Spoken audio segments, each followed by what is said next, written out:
اس میں لگانا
السلام علیکم ورحمۃ اللہ وبرکاتہ.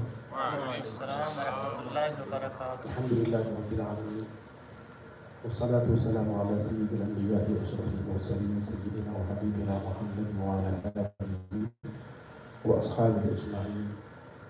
اللهم علمنا ما ينفعنا وانفعنا بما علمتنا وزدنا علما انك انت العليم الحكيم. رب يسر ولا تعسر وتمم بالخير وبه نستعين يا فتاح يا فتاح.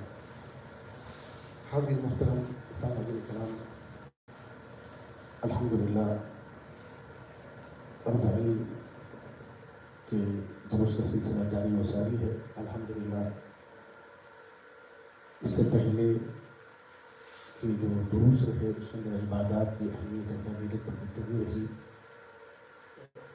گزشتہ اور آج کی ہمارے اس درس کے اندر جو آج کی جو احادیث شریفہ ہیں اس کا تعلق آپ ہماری روزمرہ کی معاملات اور احوال سے ہے، جس کے اندر اکثر ہمارے ساتھ وہ چیزوں کا جن سے ہمارے لیے بچنا ضروری ہے، جن کو ہم معمولی اور اتنی توجہ نہیں دیتے، لیکن یہ اعمال جو آپ کے ہمارے عبادات اور طاعات ہیں، یہ ایسی چیزیں ہیں جو آپ کی بڑی بڑی ان عبادات اور طاعت کو بھی ضائع کر دیتی ہیں. اللہ آپ کی ہماری حفاظت فرمائے، جس کی طرف آپ کی ہماری توجہ نہیں ہوتی. تو انشاءاللہ آج ان احادیث کا ذکر رہے گا. اللہ تعالیٰ آپ کو اور ہم کو حق کہنے اور حق سننے کی توفیق رفیق عطا فرمائے. سچائی کی تاکید آقائے دو جہاں سرور عالم صلی اللہ علیہ وآلہ وسلم ارشاد پاک فرماتے ہیں، قل الحق وإن كان مرا. سچ بات کہو اگرچہ کہ وہ کڑوی ہی کیوں نہ ہو. ابتدا کے اندر جب ہم اس چیز پر عمل شروع کریں گے، ہو سکتا ہے کہ کچھ ہماری دوستیاں اس کی وجہ سے فرق آ جائے کہ بھئی آپ ایسا ہم ان کے سامنے وہ بات کہہ رہے ہیں جو آپ کو بظاہر صحیح نظر آ رہی ہے. تو ایک سے دو سے تین مرتبہ جب آپ کہیں گے، میں کہوں گا یا مجھے کوئی کہے گا، تو پھر میں سچ بات کہے گرچہ کہ کسی پر اس کو ناروا گزر رہا ہو، لیکن کہنے کا انداز پلائٹلی ہو. کیونکہ اللہ سبحانہ وتعالیٰ فرماتے ہیں فرعون جیسا شخص ہے جو انا ربکم الاعلیٰ کا دعویٰ اس نے کیا ہے، لیکن اللہ سبحانہ وتعالیٰ جب اپنے کلیم کو وہاں بھیج رہے ہیں،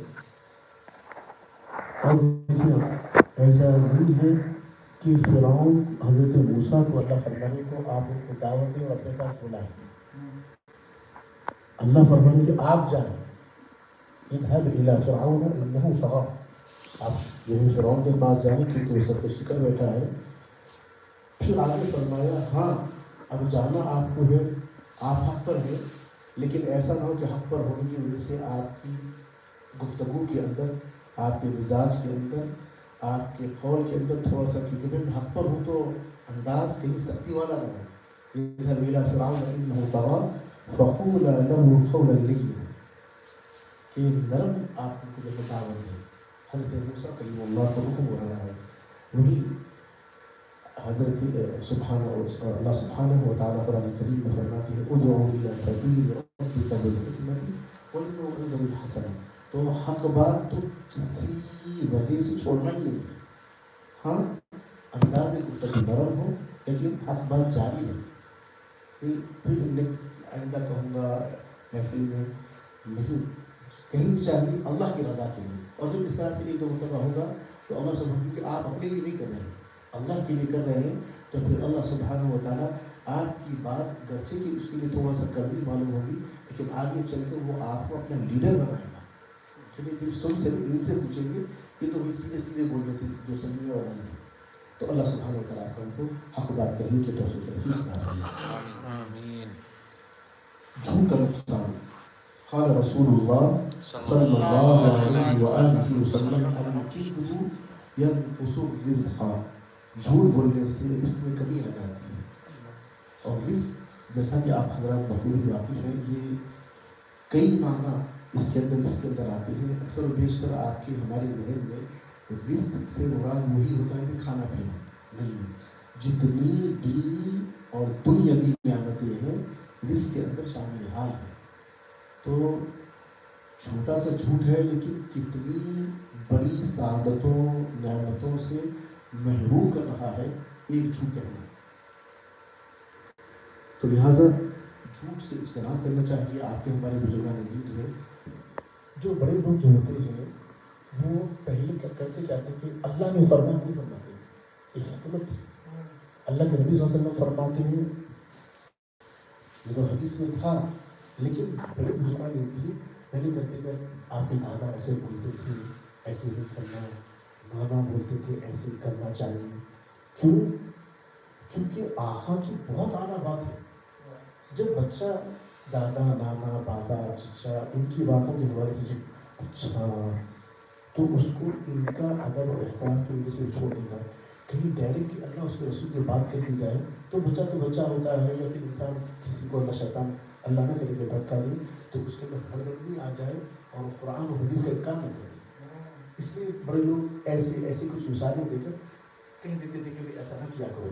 تو الغرض جھوٹ کے نقصانات یہ ہے کہ رزق سے روک دیا جاتا ہے اور یہ برائیوں کی جڑ ہے. جیسا کہ آپ جانتے ہیں حدیث پاک کا خلاصہ بھی اللہ والے سے بیان فرماتے ہیں. اکثر اللہ والوں سے ہم نے سنا ہے کہ ایک شخص تھے جو آقا علیہ السلام کی بارگاہ میں آئے اور اس کے رسول اللہ صلی اللہ علیہ وآلہ وسلم اللہ کے تو کئی سارے احکامات ہیں اور آپ کے کئی سارے فرمودات ہیں لیکن مجھ سے ان تمام پر عمل ہونا دشوار ہے. کوئی ایک آپ ایسا عمل بتا دیجیے کہ اگر میں اس پر عمل کر لوں تو میرے لیے نجات ہو جائے. تو آقا صلی اللہ علیہ وسلم کی ذات گرامی حکمتوں والی ہے, آپ کے فرمودات بھی حکمت والے ہیں. تو آقا صلی اللہ علیہ وسلم فرمایا بھی ایسے کیسے ہوگا بھائی آپ اگر اتنا سارا عمل نہیں کرتے تو یہ تو کرنا ہوگا نہیں. آپ نے کہا اچھا اگر آپ کی مرضی ہے تو آقا کیونکہ یہ سن والا تو سن والا آپ کا جو ہے رسالت پاک کے آسانیاں پیدا کرو مشکلات پیدا نہ کرو. تو وہ اس خواہش سے آئے تھے اور اس تمنا اور آرزو یقین کے ساتھ آئے کہ کم میرے آقا اگر فرما دے تو اس پر عمل کروں گا. تو حضور صلی اللہ علیہ وسلم نے فرمایا جب ایک کام کر لو ایک وعدہ کر لو اس سے کہ بھی جھوٹ نہیں بولو. تو انہوں نے سب اتنی سی بات کر لو اتنا ہے جھوٹ نہیں بولنا ہے. آگے ایسے ہی فرمایا کہ پرمیشن ہے سب کام کر لیا کر لو. صرف ایک فرمایا کہ جھوٹ نہ بولنا اور کبھی ہم سے ملاقات کر لیا کرنا ویکس میں اور جو کرتے ہو پھر مجھے آ کر بتا دینا. دیکھیے کیا سبحان اللہ اللہ کے صلی اللہ علیہ وسلم کی جو حکمت بڑی تعلیمات اور آپ کا جو حکم تھا ان کو. تو میں آپ سے اتنی سی بات ہے تو میں آپ سے وعدہ کرتا ہوں کہ انشاءاللہ میں جھوٹ نہیں بولوں گا اور جو کروں گا میں آپ کو آ کر بتا دوں گا. اب وہ بحیثیت انسان تھے کچھ چیزوں کے اندر وہ مبتلا تھے. کچھ ایسی چیزیں تھیں جو ناروا بھی تھی اور مناسب بھی نہیں تھی جائز بھی نہیں تھی. اب جب وہ کرنے کے لیے جا رہے تھے تو فوراً سے جو ہے ان کو یہ گمان ہونے لگا اگر چوری کی عادت ان کے اندر تھی تو اب یہ بولے کہ بھائی اگر کر تو لوں گا کوئی دیکھنے والا تو نہیں ہے. لیکن جب آقا علیہ السلام کے بارگاہ مقدسہ میں جاؤں گا وہاں پر صحابہ بھی موجود ہوں گے. آقا صلی اللہ علیہ وسلم فرمائیں گے تم نے بتاؤ کہ یہ کیا کیا. تو میں اللہ کے رسول صلی اللہ علیہ وسلم کے سامنے کیسے کہ رسول نے چوری کی ہے. تو انہوں نے اس سے بچ گئے کیونکہ کسی اور کام کے لیے جا رہے تھے، کسی اور کام کے لیے جا رہے تھے. تو جیسا جیسا وہ جا رہے تھے یہی ان کے ذہن میں آتا گیا کہ آقا نے بظاہر تو مجھے اس محفل میں فلاں فلاں کام سے روکا تو نہ تھا، لیکن اگر میں کر لوں گا اور سب کے سامنے جو ہے یہ بات آئے گی تو لوگ مجھے ایسا ایسا کہیں گے. تو ایک ہفتے کے اندر وہ تمام تر چیزیں جو ان کے اندر تھی، صرف سچ بولنے کی نیت نے ان کو تمام چیزوں سے بچا دیا. تو اس لیے جو ہے سچ بولنا اور جو ہے جیسا جناب پرانی پیر سرکار کا بھی بڑا واقعہ دکھا آپ کی. میں سب سے پہلی جو آپ کی یوں سمجھیے کہ تبلیغ کا کام جو شروع ہوا، ابھی آپ پورے طور پر تبلیغ کا ارادہ نہ کیے تھے، لیکن آپ کی اس چھوٹے سے عمل نے جو آپ نے والدہ کے کہنے پر کیا، تو کیا تبدیلی اور جو ہے کیسے لوگ آپ کے ہاتھ پر جو ہے توبہ کیے ہیں وہ آپ ہم بخوبی واقف ہیں. تو جو نا جھوٹ سے اجتناب ہر کرنا چاہیے. صرف ایک موقع پر یہ بتایا گیا کہ انسان اگر جو کوئی جھگڑا کر رہے ہوں تو ان کو ملانے کے لیے سے آپ یہ کہہ سکتے ہیں کہ نہیں وہ تو ماشاءاللہ آپ کے حوالے سے بڑا اچھا گمان رکھتے ہیں ماشاءاللہ، پھر ان کو کہیں کہ ایسے. تو صرف ایسے موقع پر جھوٹ کی اجازت ہے، وہ بھی حالات کو دیکھتے ہوئے. ایک بندہ بالکل یعنی معذرت خواہی کے ساتھ کسی کو پوچھ کے پھینک کرا ہے اور اس کے سامنے ہوتا ہوئے آپ کے اوپر نسبت کرتا ہے تو بیچارہ کہنے پر وہاں جائے گا، پھر اس کی جان ہو جائے گی. تو پھر وہ ایسا نہیں، کچھ حالات کو دیکھتے ہوئے انشاءاللہ تو سچ بولنے کی جو ہے اللہ ہم کو توفیق عطا فرمائے. اس طرح عزیزان محترم، اس کے بعد تھا جو ہمارا غصہ نہ کرنے کی تاکید. آقا دو جہاں صلی اللہ علیہ وسلم فرماتے ہیں کہ جتنی وہ نوبت غصے سے پرہیز کرو. غصہ شیطان کی جانب سے ہے اور شیطان آگ سے پیدا کیا گیا ہے. تو آپ صلی اللہ علیہ وسلم کی مشہور حدیث میں فرماتے ہیں کہ غصہ آ جائے تو ٹھہرنے والا بیٹھ جائے، بیٹھنے والا جو ہے بیٹھ جائے اور پھر اس کے ساتھ ساتھ جو ہے پانی پی لے، کیونکہ پانی آگ کو بجھاتا ہے. تو پھر شیطان کی طرف سے ہے. اور اللہ والے فرماتے ہیں کہ غصے کی بات پر غصہ نہ آنا یہ احمق ہونے کی نشانی ہے.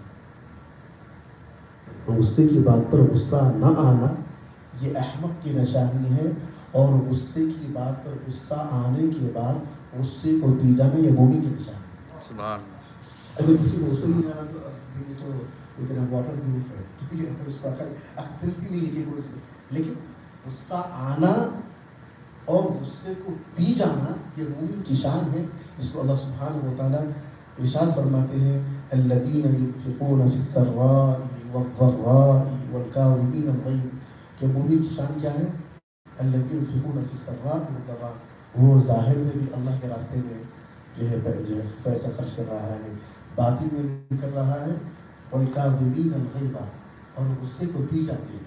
غصہ آتا ہے لیکن غصہ پی جاتے ہیں. لوگ ہوتے ہیں تو پاگل ہے اور اس کو ذرا بولتے خاموش کر، لیکن وہ مومن ہے، وہ کہہ سکتا تھا، غصہ نکال سکتا تھا، لیکن اس نے پی لیا اللہ کے رضا کے لیے. فساد کو ختم کرنے کے لیے کیا ہوا؟ والکاظمین الغیظ والعافین عن الناس. پھر آگے فرمایا مومن کی شان یہ ہے کہ وہ ظاہر و باطن میں اللہ کے راستے میں پیسہ بھی خرچ کرتے ہیں، غصے کو پی بھی جاتے ہیں، اور جس نے غلطی کی ہے نہ صرف اس کی جو ہے اس غلطی پر غصے کو پی جاتے ہیں، والعافین عن الناس، بلکہ اس سے درگزر بھی کر دیتے ہیں. واللہ یحب المحسنین، اور اللہ احسان کرنے والوں کو پسند فرماتا ہے. بڑے مشہور واقعات ہیں. یہ واقعہ حضرت امام حسن علیہ السلام کی طرف بھی اس کی نسبت ہے، اور بھی بعض بزرگان کی طرف جو ہے واقعات کی کتابوں میں جو ہے مختلف جو ہے شخصیات کی طرف اس واقعے کو ذکر کیا گیا. حضرت امام حسن علیہ السلام نے آپ کی خدمت میں خادمہ تھی، گرم گرم جو ہے شور میں آپ کی خدمت میں پیش کیا جاتا ہے. اب وہ گر گیا. اب اندازہ کریں گرم شور میں گر گیا ہے تو بندے کی غصے کا کیا ہوگا؟ تو آپ نے اسے غصے سے دیکھا تو وہ خادمہ بھی عام گھر کی خادمہ تو نہ تھی، اہل گھر کی گھرانے والی تھی. تو اس وہ کوالٹی گھر میں پلنے والی خدمت کرنے والی بھی اعلیٰ کوالٹی کی ہوگی، نالج والی ہوگی. تو جب یہ غصے سے دیکھ رہے تھے فرماتے تو کہنے لگی والکاظمین الغیظ. تو آپ نے فوراً جو ہے نکاح حدیث کر لی، یعنی گویا کہ میں نے غصہ پی لیا، پھر آگے چل کے بولی کہ تو غصہ تو پی گئے لیکن اندر تو ہے نا میں نے غلطی کی ہے. آگے فرمایا والعافین عن الناس. اللہ والے تو جو مومن تو وہ ہوتے ہیں نا، صرف غصہ پی جاتے ہیں، معاف بھی کر دیتے ہیں. سبحان. فرمایا چل جا میں نے تجھے معاف کر دیا. بڑی ہوشیار تھی کہ آگے بولی کہ واللہ محب المحسنین، اور وہ احسان کرنے والے بھی ہوتے. فرمایا کہ آپ نے تجھے اللہ کی آزاد بھی کر دیا. یہ آپ کے اللہ والوں کی تعریف ہے. تو غصہ شیطان کی جانب سے آتا ہے، اور غصہ انسان کو ہوتا یہ ہے کہ غصے سے صرف سوائے نقصان کے کچھ ہوتے ہیں، فزیکلی بھی، مینٹلی بھی، فائنانشیل بھی. کئی بندہ غصے کا اظہار کر دیا جاب کی جگہ پر جاب گیا، غصہ کر دیا فیملی کے حوالے سے، فیملی کے تعلقات جو ہے وہ دوستی کے حوالے سے کر دیا تو دوستی کے اندر دراڑ آ گیا. تو غصہ شیطان کی طرف سے ہے، اور شیطان آگ سے بنا گیا ہے کہ اس کی بہترین طریقہ یہ ہے کہ بندہ جو ہے کول ہو جائے، اور میری جیسے آج اس کا کول بھی کرتی ہے. اور کہتے ہیں کہ جو نا آپ اگر غصہ ہوتے ہیں تو یہ سیدھا سیدھا نقصان جو ہے غصہ دلوانے والی کا نہیں ہے، اس کا تو نقصان نہیں ہوگا، جو غصہ ہو رہا ہے اس کا نقصان. تو لہٰذا غصے پر جو ہے نا آپ جو قابو پا لیا وہ کامیاب ہو گیا. اسی کے ساتھ ساتھ جو ہے غیبت، الغیبت اشد من القتل. اللہ اکبر. اللہ کے نبی صلی اللہ علیہ وسلم فرماتے ہیں کہ بھائی قتل کیا ہے؟ قرآن کی کیا ہے کہ وَمَن يَقْتُلْ مُؤْمِنًا مُتَعَمِّدًا فَجَزَاؤُهُ جَهَنَّمُ خَالِدًا فِيهَا أَبَدًا. کہ ایک مومن کو قتل کرنا، کوئی وَمَن يَقْتُلْ مُؤْمِنًا مُتَعَمِّدًا جان بوجھ کر کسی مومن کو قتل کرنا، ہمیشہ ہمیشہ کے لیے جہنم میں. اب کرنے والا کوئی عام کرے یا کوئی خاص کرے تو یہ جو نا، اور ایک انسان کا قتل انسانیت کا قتل ہے. ایک انسان کا قتل ساری انسانیت کا قتل ہے.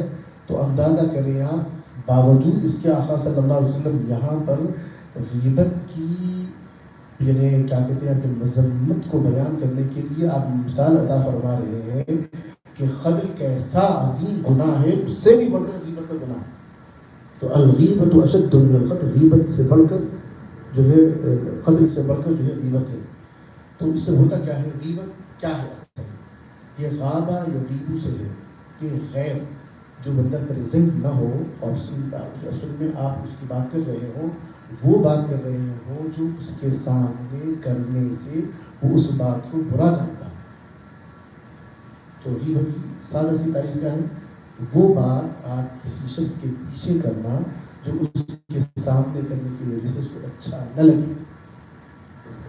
تو اسی کی روشنی میں جب آقا صلی اللہ علیہ وسلم کا ارشاد پاک صحابہ کرام رضی اللہ تعالیٰ عنہ نے سنا تو آپ کی ہماری طرف سے گویا کہ انہوں نے جو سوال کر لیا، جو آپ کے ہمارے ذہن میں آتا ہے کہ یا رسول اللہ صلی اللہ علیہ وسلم ارواح معاہدہ آپ پر ہماری جو ہے جانے اور مال قربان ہو جائے، ہماری قربان ہو جائے. یا رسول اللہ اگر ہم وہ بات کریں جو اس کے اندر پائی جاتی ہے، کہ ہو سکتا ہے کہ بھائی چلو ہم ایسی بات کر رہے ہیں تو نہ ہو، وہ تو بندہ ہے ہی ایسا، تو اس کی بات ہم کر رہے ہوں تو یا رسول اللہ اس کے بارے میں کیا ہے؟ آپ فرماتے ہیں ہاں یہی تو جو ہے غیبت ہے، جو بات اس کے اندر پائی جاتی ہو، سامنے کرنے سے وہ ناراض ہوتا ہو، پیچھے کرنا، یہ غیبت ہے. اور اس کی جو ہے اس کا یہ گویا کہ یہ قتل سے بڑھ کر ہے. اور اگر وہ چیز اس کے اندر پائی نہ جاتی ہو اور آپ اس کے بارے میں ذکر کر رہے ہیں تو پھر وہ بہتان ہے، اسے کہیں زیادہ گناہ ہے. بہتان. البتہ میں ہمیشہ جیسا کہ عرض کرتا ہوں، وہ بات جو کسی کو کالا موٹا گدھا یا کوئی ایسے اچھا برا یہ کہنے سے جو ہے منع ہے. لیکن اگر کسی کے شر سے بچنے کے لیے اگر آپ آگاہی کے لیے اگر بول دیتے ہیں تو پھر یہ غیبت میں نہیں آتا. آگاہی کے لیے اگر آپ بول دیتے ہیں تاکہ پھر وہ والا بندہ نقصان نہ اٹھائے. ہو سکتا ہے کہ اب ایک بندے کو جو اس کا وہ فیس کر چکا ہے، اب دوسرے لوگ اس کے بارے میں وہی کر رہے ہیں کہ بھائی ماشاء اللہ یہ حادثہ سے خدا نہ خاصا وہ جائے گا اور بھی اس کے ساتھ ہو جائے گا، تو گویا کہ وہ عادی ہوتا جائے گا اس کا، اور ہم جانتے ہی اس کو روکے نہیں. اس کے چھٹے بارے میں جو ہے میں ہمیشہ وہ آیت عرض کرتا ہوں، لا يحب اللہ الجهر بالسوء من القول الا من ظلم. اللہ تو اس طرح کی باتوں کو ناپسند فرماتا ہے، لیکن سوائے اس کے کہ وہ جس پر ظلم کیا ہے اپنی ظلم کی داستان اگر کسی سے بیان کرتا ہو تو پھر وہ غیبت میں نہیں آتا ہے۔ اللہ رسول۔ اس کے بعد آتی ہے بات چغل خوری کا نتیجہ۔ قال رسول اللہ صلی اللہ علیہ وآلہ وسلم لا يدخل الجنة قطات، چغل خور جنت میں نہ جائے گا، چغل خور جنت میں نہ جائے گا۔ اب غیبت اور چغل خوری کا دونوں بڑا قسم اردو میں استعمال کرتے ہیں، کیا ہے غیبت چغل خوری، غیبت چغل خوری، آیا یہ کہ دونوں ایک ہی چیزیں ہیں یا الگ الگ ہیں؟ تو اس حوالے سے اس میں فرق ہے۔ غیبت یہ ہے کہ وہ بات بندے کی پیٹھ پیچھے کرنا جو سامنے کرنے سے اس کو برا لگے، یہ غیبت ہے۔ چغل خوری کیا ہے؟ آپ جو ہے فتنہ کرنے کی نیت سے کسی بندے نے آپ کو امانتاً کوئی بات کہی ہے، کسی محفل میں کوئی بات ہوئی، اب وہ جا کر جو ہے اس کے لیے کیا تاکہ فتنہ ہو، یہ بات وہاں کرنا، یہ چغل خوری میں آتا ہے۔ اور دونوں کی جو ہے بڑی سخت وعیدیں ہیں، جیسا کہ آپ جانتے ہیں غیبت ہے، اس کی کیسی سخت مذمت نہ صرف احادیث پاک میں آتی ہے بلکہ قرآن کریم میں اللہ سبحانہ و تعالیٰ بیان فرماتے ہیں۔ اور میں سمجھتا ہوں کہ جو آیت مبارکہ ہے وہ پوری کمپلیٹلی آیت آپ ہم اپنے گھروں کے اندر جو ہے نا اس کو ترجمے کے ساتھ اگر لگائے رکھیں گے تو انشاءاللہ بار بار اس کو دیکھنے سے ہمیں بھی توفیق ہو جائے کہ وہ اس جو گناہ سے بچیں۔ اور ہو سکتا ہے کہ اب آپ کی ہماری گفتگو اور ملاقاتیں ہوتی ہیں، ہمارے گھر میں مہمان آتے ہیں، کسی گھر میں نہیں جاتے، تو اگر ہم وہ چیزیں لگا لیں گے تو سامنے رہیں گی تو کم سے کم تھوڑا سا بندے کو بیوٹیفل ہوگا، یار سامنے میں پڑھ رہا ہوں پھر میں کیسے کروں۔ تو کیا ہے کمیونٹی کے حوالے سے یہ آیت مبارکہ اپنے سامنے رکھ کے اللہ فرماتے ہیں جس کے اندر یعنی پورے اصول بتائے گئے۔ یا ایھا الذین آمنوا لا یسخر قوم من قوم عسى ان يكونوا خيرا منهم ولا نساء من نساء عسى ان يكن خيرا منهن، کہ ایمان والو تم جو ہے آپس میں کسی جو ہے مرد کا مذاق نہ اڑائیں، ہو سکتا ہے جس کا مذاق اڑایا جا رہا ہو ان سے تم سے بہتر ہو۔ اور پھر عورتوں سے خطاب الگ سے فرمایا، حالانکہ ایک ہی میں کافی تھا لیکن پھر فرمایا کہ جو ہے خواتین جو ہے تم آپس میں ایک دوسرے کا مذاق نہ اڑائے، تو ہو سکتا ہے کہ تم جس کا مذاق اڑا رہی ہو وہ تم سے بہتر ہے۔ یہ ایک اصول دیا۔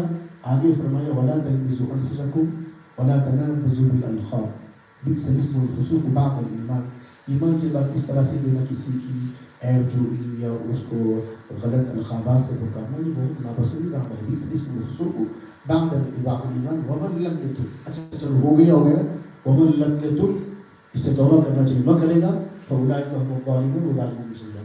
پھر آگے پھر اللہ سبحانہ و تعالیٰ وہ کمیونٹی کے اندر جو چیزیں جو ہے جس کی وجہ سے جو ہے آپس میں دوائیں آتی ہیں، دوریاں پیدا ہوتی ہیں اور نقصانات ہوتے ہیں دوستی اور جو ہے ریلیشن کے حوالے سے، آگے فرماتے ہیں یا ایھا الذین آمنوا اجتنبوا کثیرا من الظن، لوگ آپس میں جو ہے بدگمانی سے بچو۔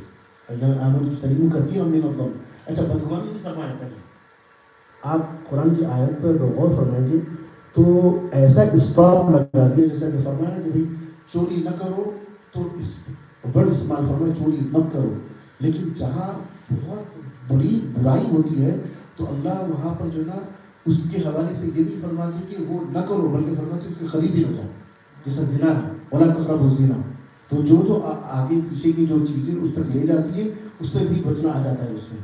تو ویسے ہی یہاں پر جو ہے نا صرف اگر یہ کہتے ہیں اللہ سبحانہ و تعالیٰ کہ بھائی بدگمانی سے بچو تو بات سمجھ بھی آتی تھی، لیکن قرآن کے اسلوب پہ آپ غور فرمائیں گے، اللہ فرماتے ہیں یا ایھا الذین آمنوا اجتنبوا کثیرا من الظن، لوگوں یہ آپس میں جو نا بار بار کو جو نا گمانا کر لیتے میں بیٹھوں آمنوا اجتنبوا کریں، پھر ہوتا کیا ان بعض الظن اثم، اب آپ کی جب ہیبٹ بن جاتی ہے، عادت بن جاتی ہے، تو بس اب ہوتا کیا ہے ان بعض الظن اثم، بعض جو ظن ہیں جو گمان ہیں وہ برے ہوتے ہیں، ان بعض الظن اثم، اور پھر آگے فرمایا تو گمانوں سے بھی بچا کرو، ولا تجسسوا اور تجسس میں مت ہو، کیا اس کی ریالٹی معلوم کرنا چاہ رہا ہوں، اس کی حقیقت کیا ہے، ایسا کیوں نہ چھوڑ دو۔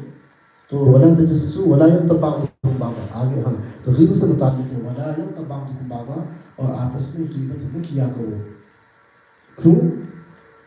پھر آگے اتنی اللہ نے مثال دی ایحب احدکم، کیا تم میں سے کوئی چاہتا ہے ان یاکل کہ وہ کھائیں لحم اخی میتن، اپنے مردار بھائی کا گوشت، فکری تم، کوئی ایسا نہیں چاہتا تھا، فرمایا پھر بچو، فکری تم تو پھر اس سے بچا کرو.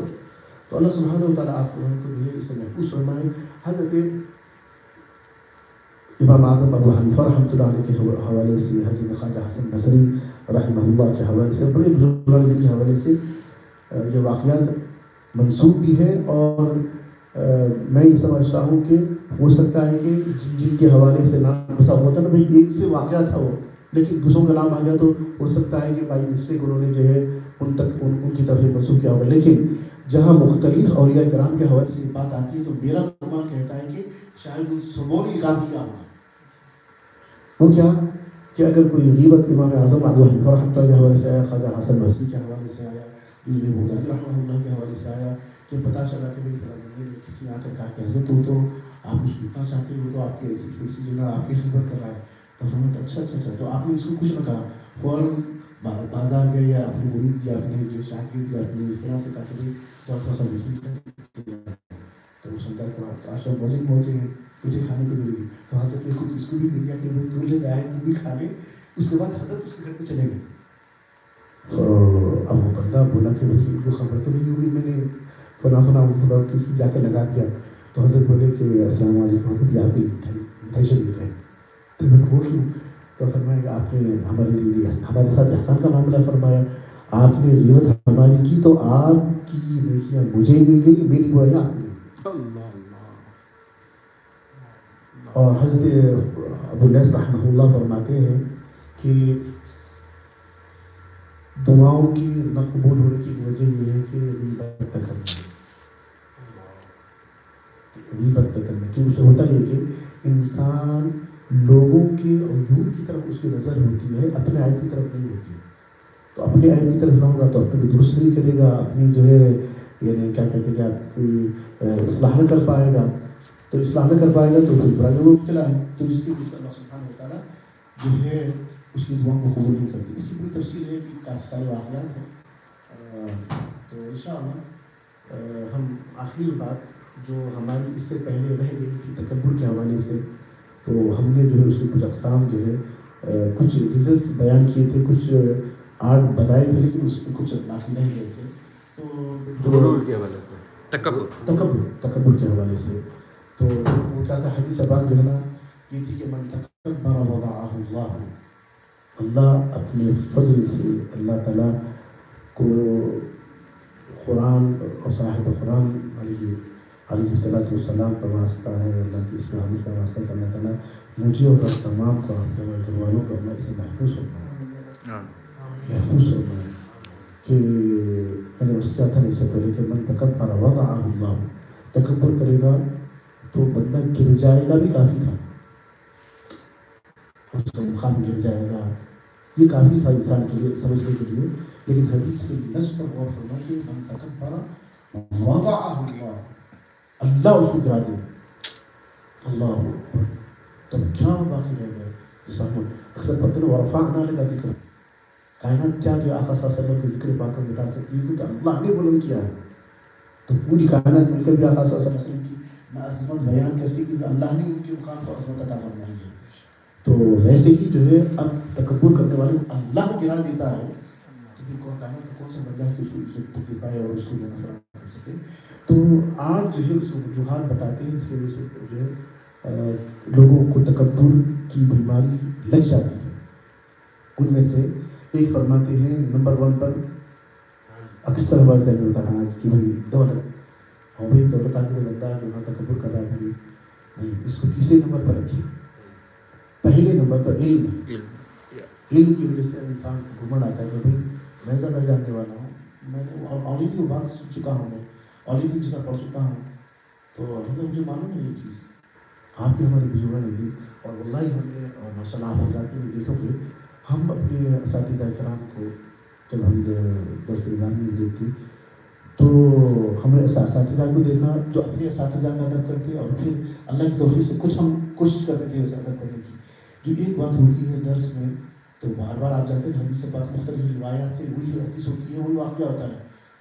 کبھی جو ہے مبارک راتوں کے موقع پر کبھی نصیحت کا موقع ملتا ان کو تو ہم سنتے. یقین مانیے گا ہم ایسے سنتے تھے کہ 10,000 مرتبہ اس کو پہلے سے سن لیا ہوگا, پڑھ لیا ہوگا. ان کے سامنے کہ بھائی پہلی مرتبہ سن رہے ہیں. آپ بھی نہیں, ایک ادب کی بات میں ہے جیسے کہ جو ہم اس سے گزرے نہیں ہیں, اپنے جو ٹاپک سے ہٹے نہیں ہیں. علامہ تعلق خان صاحب آئے تھے, کافی طرح سے اسٹیج پر تھی, تحریر جو بیٹھے ہوئے تھے, اور ہوا یہ کہ وہ پوچھنے لگے کہ بھائی لاکھوں کا مجمع تھا, بولے کہ اصحاب کہف کا واقعہ آپ نے سنا ہے؟ آپ یقین مانیے لاکھوں کا مجمع تھا, اسٹیج پہ بنا. تو اب ہو سکتا ہے نا کہ علماء کو یہ فیل ہو گیا, یار نام بدنام کر دیا ہمارا, ہم نے ہزاروں مرتبہ بیان کیا, تو بول تو سکتے تھے حضرت, لیکن اس طرح سے صحابہ نے اللہ کے رسول سے پوچھیں کہ آج کون سا دن ہے, پتا نہیں کیا آج کا کہتے کیا کیا فرما دے ہو جائے. تو یہ ادب ہوتا ہے, ادب بہت بڑی چیز ہے, با ادب با نصیب, بے ادب بے نصیب. تو اب جو ہے تعلق سے پوچھا تو اس کو بولے جی نہیں تو انہوں نے واقعہ بیان کر دیا. تو عرض کرنا یہ کہ جو نا, تو ہم کیا ہوتے ہیں اساتذہ سے سنتے تو پھر میرے پہلی مرتبہ جی آپ یہ بولیں, یہ ادب ہے. تو ویسے ہی جو ہے نا, تو علم کی وجہ سے اکثر کیا ہوتا ہے, میں تو جانتا ہوں بھائی, تو واقعہ میں پڑھ چکا ہوں, کتابیں پڑھ چکا ہوں, تو یہ بہت بڑی یعنی تباہی ہے علم کی وجہ سے اکثر آتا ہے. تو ہم اپنے آپ کو جو ہے نا, اور جیسا کہ آپ جانتے ہیں بزرگوں کو قول بھی ہے, جس نے ان عالم کہا کہ میں عالم ہوں, تو اس کو وہ جاہل ہے, وہ جاہل ہے, کیونکہ علم کی کوئی حد نہیں ہے. ہاں اگر ازراہ یعنی مثال کے طور پہ ایسی بات آ رہی ہے کہ بھائی اگر 10 حضرات بیٹھے ہو, ان میں سے کسی مسئلے پر جو گفتگو چل رہی ہو, اب اس کے اندر ہو سکتا ہے کوئی ہر کوئی اپنے اپنے جو ہے ادھر پیش کر رہا ہو, تو اب اگر کوئی صاحب کہتے ہیں کہ وہ مسئلہ ایسا نہیں ایسے ہے, تو میں آپ کون بولنے والے, تو ان کو بھی لگے گا کہ بھائی اپنی سے کچھ بات میں ہوتا ہے دینی طالب علم ہوں, البتہ میں بھی تھوڑا سا جانتا ہوں, میں نے بزرگوں سے پڑھا ہے. تو آپ ایسے موقع پر انسان ویسے اپنا ہر جگہ جو میں فلاں ہوں, میں فلاں ہوں کہ اللہ کو پسند ہے. تو خیر پہلی جو ہے یہ جو ریزنس ہیں جس میں تکبر پیدا ہوتا ہے وہ علم, اور دوسرا ہے عبادت. اور یہ بہت بڑی ہے, آپ دیکھیں اکثر دوسرا ہوتا ہے کہ لوگ تھوڑا سا اگر حج کر لیں, آپ نے حج نہیں کیا ابھی, پھر اللہ کی توفیق ہے, کرم ہوا آپ کو, ماشاء اللہ آپ نے حج کر لیا, اب الحمدللہ دعا فرمائیے لوگ کے لیے, عمر کے لیے جا رہا ہوں, پر یہ مرتبہ الحمدللہ اس کے رسول نے ہم کو یاد فرمایا ہے. آپ نہیں ہیں تو وہ کیا ہو رہا ہے, تو اکثر لوگ کرتے ہیں کہ مثال کے طور پر بولے وہی جو ہے یہ آپ ایک سے میں عرض کر رہا ہوں, ہوتا یہ ہے کہ جو نا کل بڑی آوازیں آ رہی تھی رات میں, تو اب رات میں تو بندہ سوتا ہے, راتوں سے تو میں بولنے کے لیے بات کہتی ہوں کہ آپ نہیں سنے, سو بولے کہ بھائی نہیں میں سنا, میں سو رہا تھا, پھر آپ سنیں, اب میں تہجد کو اٹھا ہوا تھا, میں وضو کر رہا تھا, میں تو سننے نہیں ہوا. اچھا اچھا حضرت تہجد کو اٹھے بول کے وہاں سے ایسے آئے, تو یعنی تم کیا کر رہے ہیں, ہم سننے بیٹھے ہیں. تو یہ چیز ہے نا, تو اگر ہم ماشاء اللہ نماز ہو رہی ہے, قرآن ہو رہا ہے, حج ہو رہا ہے, صدقات و خیرات ہو رہی ہیں, جو بھی دیکھیے ہمیں وہاں توفیق الا باللہ, کرم الہی سے, اللہ کی توفیق سے ہو رہا ہے. اور بھی آپ جانتے ہیں کہ جتنے علم والا ہوگا, جتنا جو ہے صحبت ملی, اتنا ہمبل ہوگا. حضرت سیدنا کہ شاید حضرت سیدنا خلیفہ رسول امیر المومنین ابو بکر صدیق رضی اللہ تعالیٰ کے حوالے سے بات ہے, کیا فرماتے ہیں کہ جو ہے نا قیامت کے دن کا یہ اعلان ہوگا کہ بھی سب لوگ جو ہے جنت میں جائیں گے, ایک بندہ جو ہے جہنم میں جانے کا فیصلہ ہوگا. تو اسے شام کو شاید حضرت عمر رضی اللہ عنہ, آپ اندازہ کریں کہ کیا تو فرماتے ہیں کہ اللہ کہے گا کہ بھائی سب جہنم میں, ایک جنت میں, تو بس شام کو جانا. تو یہ کیسے آنا وہ فائز اور فلاں فرماتے ہیں. تو اللہ جو ہے عبادت کی وجہ سے انسان کو ہو جاتا ہے. تو اگر ہم کر لیتے ہیں تو وہ اللہ سے جو ہے یہ کہنے کا اللہ بات قبول فرما لیں, اور پھر اس کی کیفیت ظاہر فرماتے ہیں. اس کے بعد ہے مال کی وجہ سے, مال کا تکبر تو آپ ہم سب کو معلوم ہی ہے, تو تکبر نہیں کرنا چاہیے کہ بہت سارے ایسے لوگوں کو آپ نے زندگی میں دیکھا ہے جو دینے والے تھے مانگنے والے ہو گئے.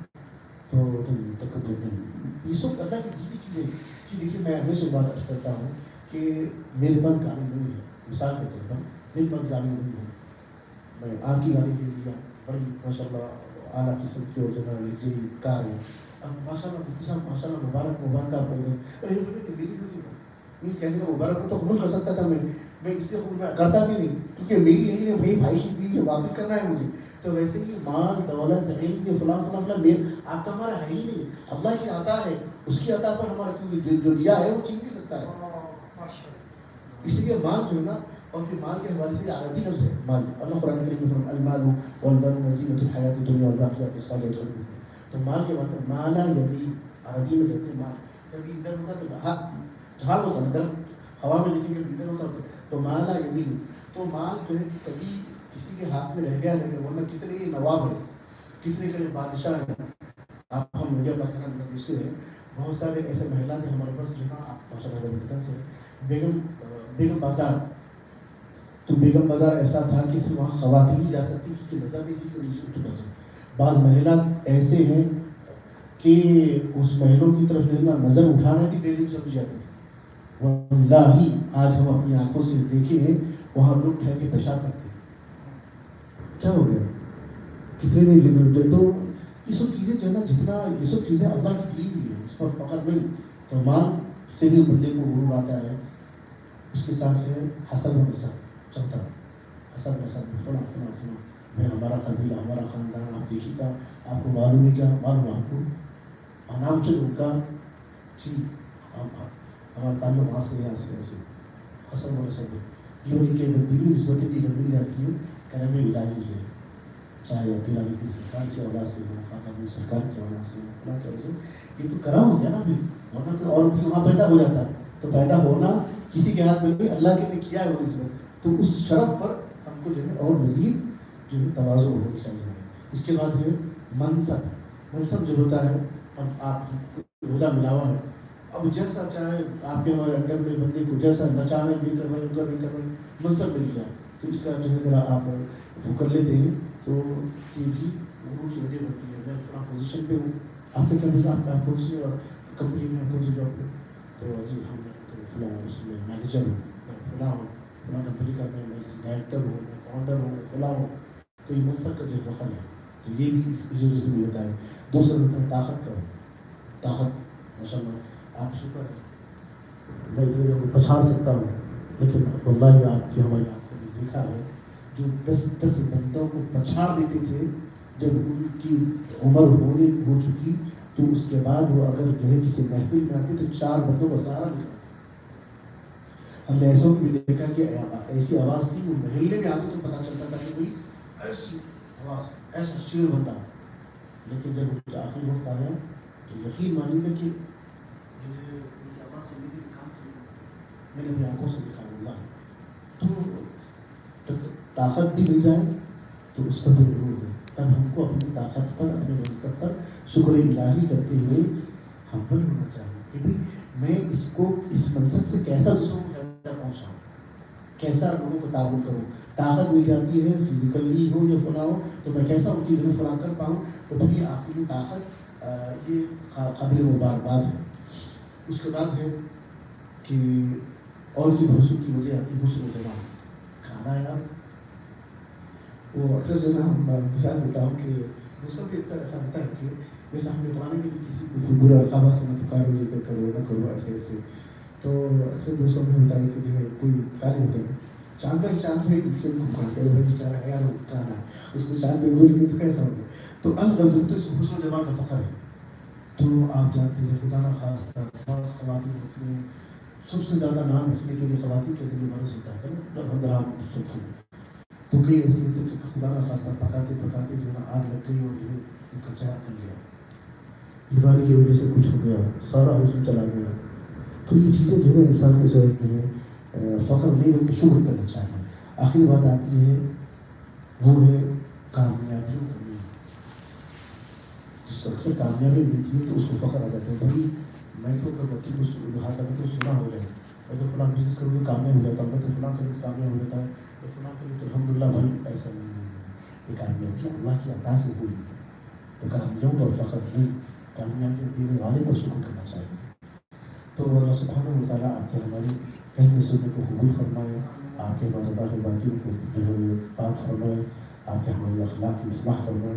سبحان اللہ و بحمدہ, سبحان اللہ و بحمدہ, اشہد ان لا الہ الا انت استغفرک اللہم و اتوب الیک. آئیں 5 منٹ ذکر انشاءاللہ.